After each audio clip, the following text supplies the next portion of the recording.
नमस्कार, देश के सबसे बड़े न्यूज नेटवर्क TV9 पर आप देख रहे हैं देश का सबसे बड़ा न्यूज बुलेटिन न्यूज टॉप 9। आपके साथ मैं हूं करुणा शंकर शर्मा। आज आंदोलन कर रहे किसानों ने भारत बंद बुलाया है। कौन से राज्यों में बंद का सबसे ज्यादा असर नजर आएगा? किसान आंदोलन और भारत बंद से जुड़ी बड़ी खबरें कौन सी हैं? न्यूज टॉप 9 भारत बंद में आप देखिए। कृषि कानून का विरोध कर रहे किसानों ने आज देशव्यापी बंद का ऐलान किया है। लोगों को परेशानी न हो इसलिए सुबह 8 बजे की जगह अब 11 बजे से लेकर दोपहर 3 बजे तक चक्का जाम किया जाएगा। किसान नेता बलबीर सिंह ने कहा, किसी भी राजनीतिक पार्टी को इस प्रदर्शन में जगह नहीं दी जाएगी। इमरजेंसी सेवाएं जारी रहेंगी।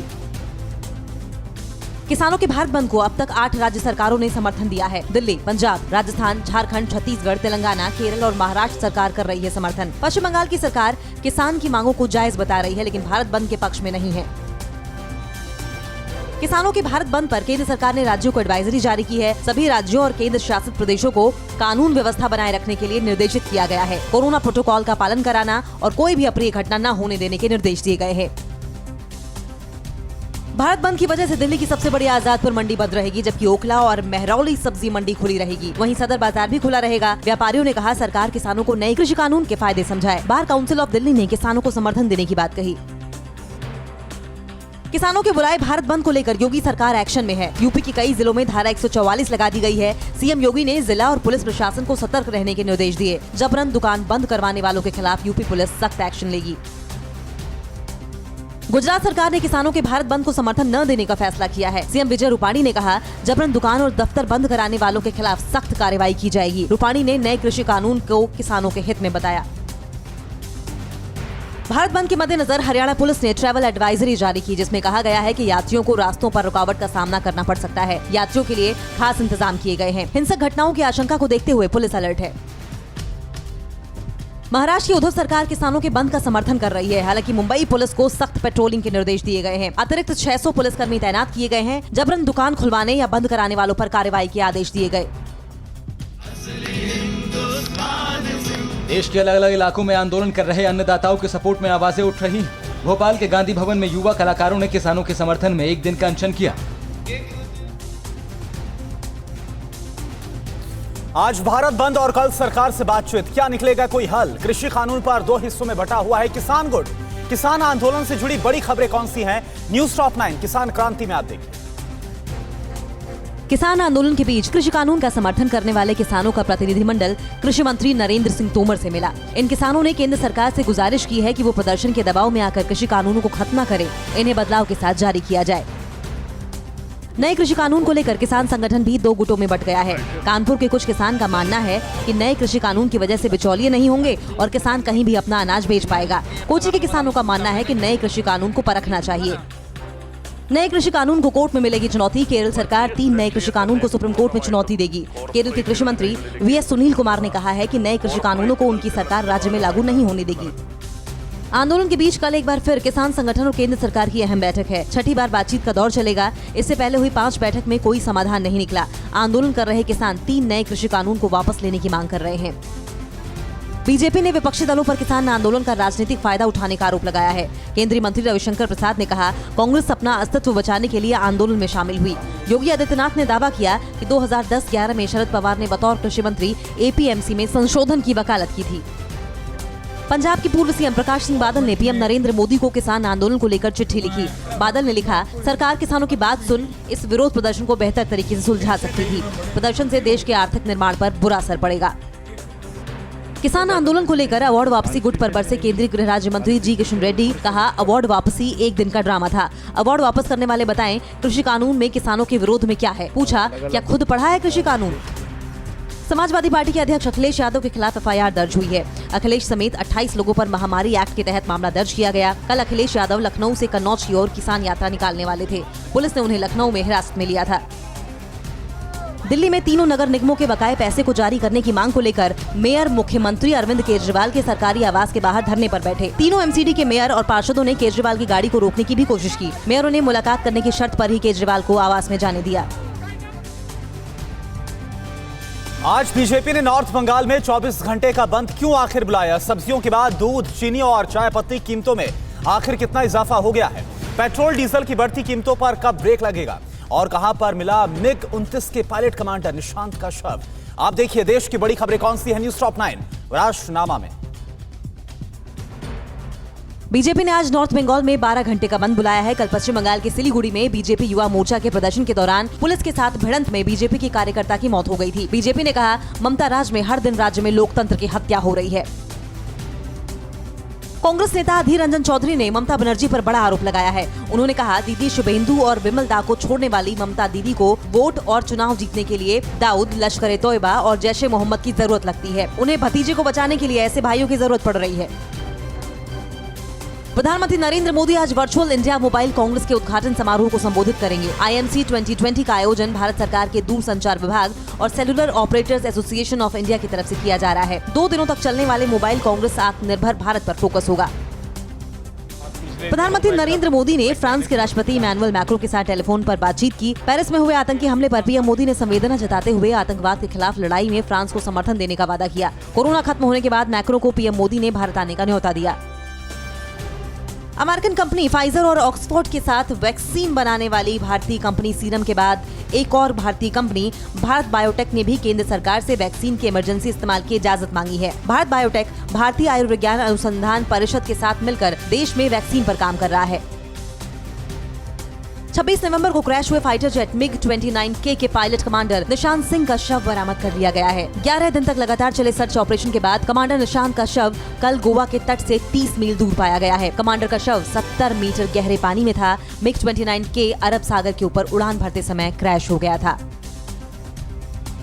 किसानों के आंदोलन के बीच आम आदमी को महंगाई की बड़ी मार पड़ी है। सरकार के उपभोक्ता मंत्रालय के मुताबिक सब्जियों के बाद दूध, चीनी और चाय पत्ती की कीमतों में बड़ी बढ़ोतरी हुई है। चाय पत्ती 27 रुपए किलो, दूध और चीनी 3-3 रुपए महंगे हो गए हैं। लगातार 6 दिनों में पेट्रोल डीजल की कीमतों में बढ़ोतरी के बाद पेट्रोल की कीमत रिकॉर्ड स्तर के करीब पहुंच गई है। दिल्ली में पेट्रोल 83 रुपए 71 पैसे, कोलकाता में 85 रुपए 19 पैसे, मुंबई में 90 रुपए 34 पैसे और चेन्नई में 86 रुपए 51 पैसे प्रति लीटर हो गया है। पिछले 6 दिनों में डीजल के दाम भी 1.45 रुपए बढ़ गए हैं।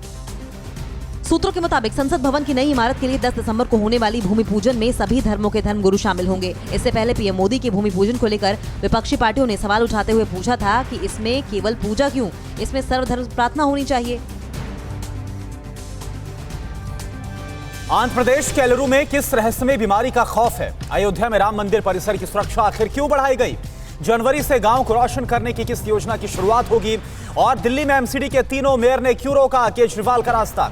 देश प्रदेश की सभी बड़ी खबरें आप देखिए न्यूज़ टॉप 9 देश प्रदेश में।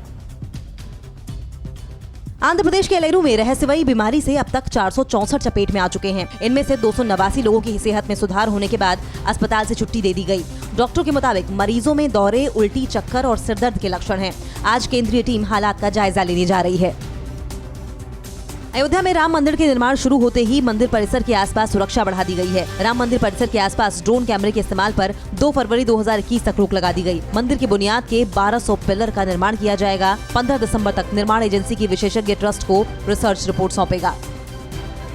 मोदी सरकार जनवरी 2021 में गांवों को रोशन करने की योजना ग्रामीण उजाला योजना की शुरुआत करेगी। अगले महीने पीएम मोदी के संसदीय क्षेत्र वाराणसी समेत देश के 5 शहरों के ग्रामीण इलाकों में ये योजना शुरू की जाएगी। इसके तहत 60 करोड़ LED बल्ब 15 से 20 करोड़ ग्रामीण परिवारों के बीच बांटे जाएंगे।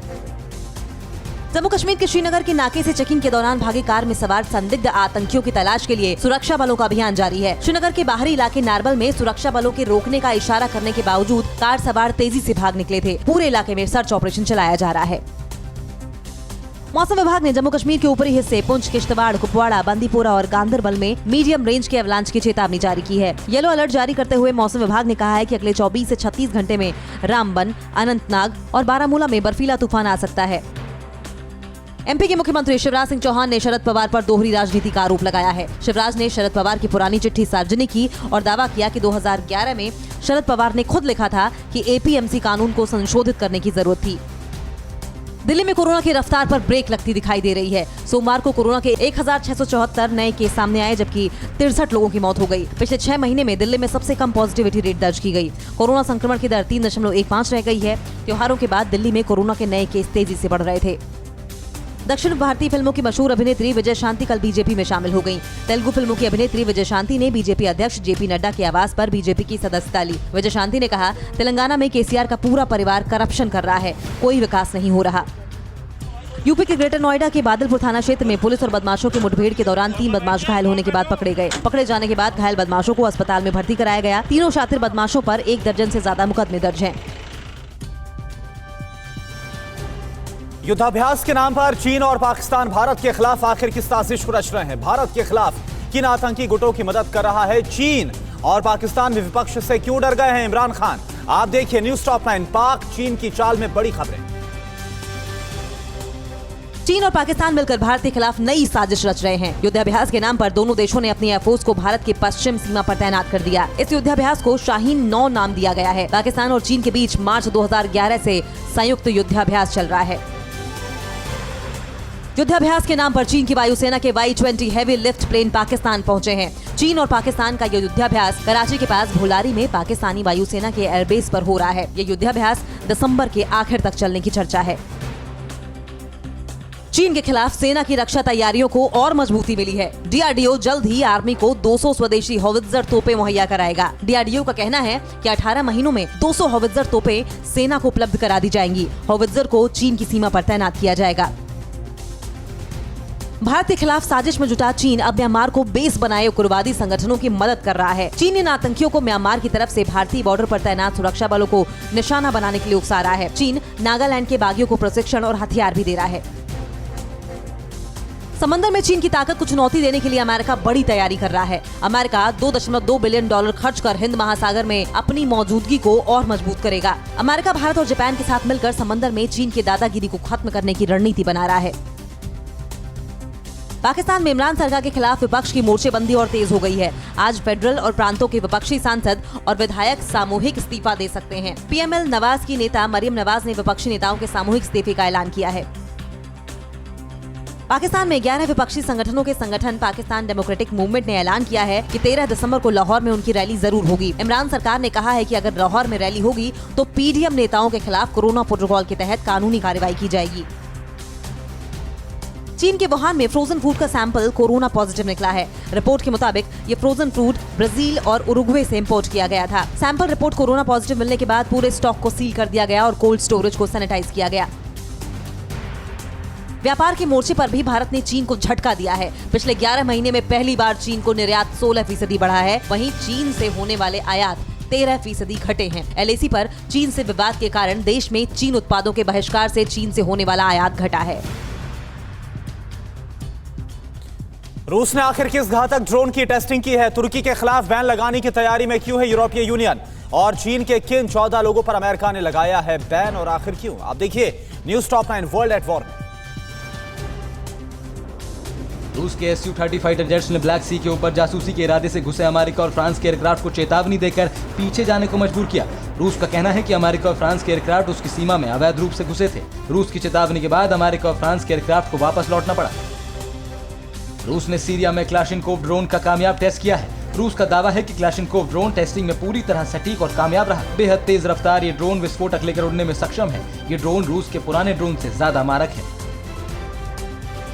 तुर्की की दादागिरी से नाराज यूरोपीय देश तुर्की पर बैन लगाने की तैयारी में है। यूरोपीय यूनियन के देश भूमध्य सागर क्षेत्र में गैस उत्पादन के विवाद को लेकर तुर्की पर बैन लगा सकते हैं। माना जाता है कि 10 से 11 दिसंबर को तुर्की के खिलाफ नए प्रतिबंधों का ऐलान किया जा सकता है। तुर्की ने यूरोपीय यूनियन की तरफ से बैन लगाए जाने की अटकलों पर नाराजगी जताई है। तुर्की का कहना है कि EU के देश ग्रीस के दुष्प्रचार में ना फंसें। तुर्की के राष्ट्रपति एर्दोगन ने कहा कि उनका देश खतरों और ब्लैकमेलिंग करने वालों के आगे नहीं झुकेगा। ईरान के परमाणु कार्यक्रम में आई तेजी को लेकर ब्रिटेन, फ्रांस और जर्मनी ने चिंता जताई है। तीनों ही देशों ने कहा कि अगर ईरान शांति चाहता है तो उसे अपने परमाणु करार पर रोक लगाना चाहिए। ईरान ने कहा कि वो अपने परमाणु करार को आगे बढ़ाएगा। इजराइल ने अमेरिका और UAE के बीच F-35S फाइटर जेट्स की डील का स्वागत किया है। इजराइल ने कहा कि UAE ईरान के खिलाफ गठबंधन का सहयोगी है, इसीलिए उसे अमेरिकी फाइटर जेट्स बेचने से कोई आपत्ति नहीं है। अमेरिका और UAE के बीच $23 बिलियन का रक्षा समझौता हुआ है। चीन के खिलाफ ट्रंप प्रशासन का सख्त एक्शन जारी है। अमेरिका ने अब चीन के 14 और अधिकारियों को बैन कर दिया है। बैन के बाद अब ये 14 लोग और उनके परिवार के सदस्य अमेरिका में नहीं रह पाएंगे। साथ ही अमेरिका में इनकी संपत्ति को भी ब्लॉक कर दिया गया है।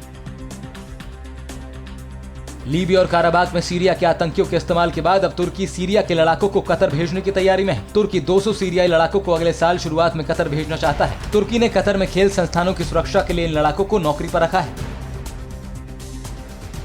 ट्रंप के करीबी पूर्व अधिकारी जिम जेफरी ने खुलासा किया कि सीरिया में अमेरिका असद सरकार का तख्ता पलट करना चाहता है। सीरिया में ट्रंप सरकार ने असद विरोधियों की मदद की थी। असद के तख्ता पलट में नाकाम रहने के बाद अमेरिका सीरिया से ईरान की फौज को बाहर करने में जुटा हुआ है। कोरोना वैक्सीन पर ब्रिटेन में बड़ी खुशखबरी आखिर क्या है? ट्रंप को कहां पर लगा एक और झटका? वेनेजुएला में चुनाव रिजल्ट पर आखिर क्यों विवाद हो रहा है? आप देखिए न्यूज़ टॉप 9 दुनिया की खबर में। ब्रिटेन में आज से कोरोना वैक्सीनेशन की शुरुआत हो रही है। आज से ब्रिटेन में कोरोना संक्रमितों को फाइजर बायोटेक की वैक्सीन लगाई जाएगी। पहले चरण में स्वास्थ्य कर्मी और 80 साल से ज्यादा उम्र के लोगों को वैक्सीन लगाई जाएगी। ट्रंप प्रशासन के एक्शन से डरा चीन अब जो बाइडेन के शपथ ग्रहण से पहले बातचीत की दुहाई दे रहा है। चीन के विदेश मंत्री वांग यी ने कहा कि बीजिंग और अमेरिका को सभी स्तरों पर बातचीत शुरू करनी चाहिए। हालांकि जो बाइडेन कह चुके हैं कि वो चीन को तत्काल कोई राहत नहीं देंगे। अमेरिका में राष्ट्रपति चुनाव में धांधली की शिकायत करने वाले ट्रंप की टीम को एक और झटका लगा है। जॉर्जिया में तीसरी बार हुई मतगणना में भी जो बाइडेन को जीत मिली। ट्रंप की टीम ने जॉर्जिया में धांधली की शिकायत की थी। ट्रंप की टीम की शिकायत के बाद जॉर्जिया में 2 बार रिकाउंटिंग कराई गई। इजराइल ने अमेरिका के नवनिर्वाचित राष्ट्रपति जो बाइडेन से अपील की है कि वो ईरान के साथ 2015 के परमाणु करार को जारी रखने के प्रस्ताव पर ना सोचे। इजराइल ने उम्मीद जताई है कि बाइडेन उसके हितों का ध्यान रखते हुए ईरान के साथ आगे कोई बातचीत नहीं करेंगे। बेलारूस के राष्ट्रपति अलेक्जेंडर लुकाशेंको को ओलंपिक गेम्स में शामिल होने पर बैन लगा दिया गया। ये फैसला खुद अंतर्राष्ट्रीय ओलंपिक संघ ने लिया। लुकाशेंको पर बेलारूस के नेशनल ओलंपिक कमेटी के बतौर अध्यक्ष धांधली करने का आरोप है। लुकाशेंको के बेटे पर भी आईओसी ने बैन लगा दिया है।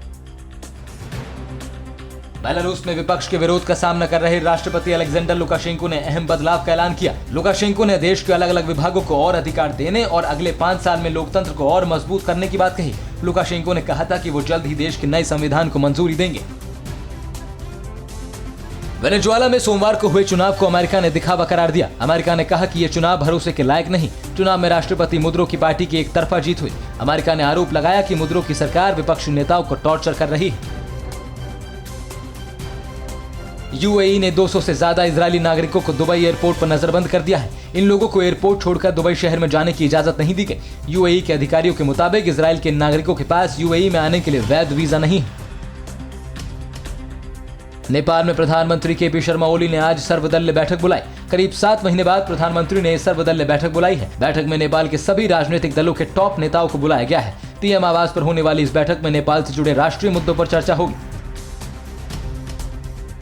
परवाह देश की, सोमवार से शुक्रवार रात 10 बजे TV9 भारतवर्ष पर।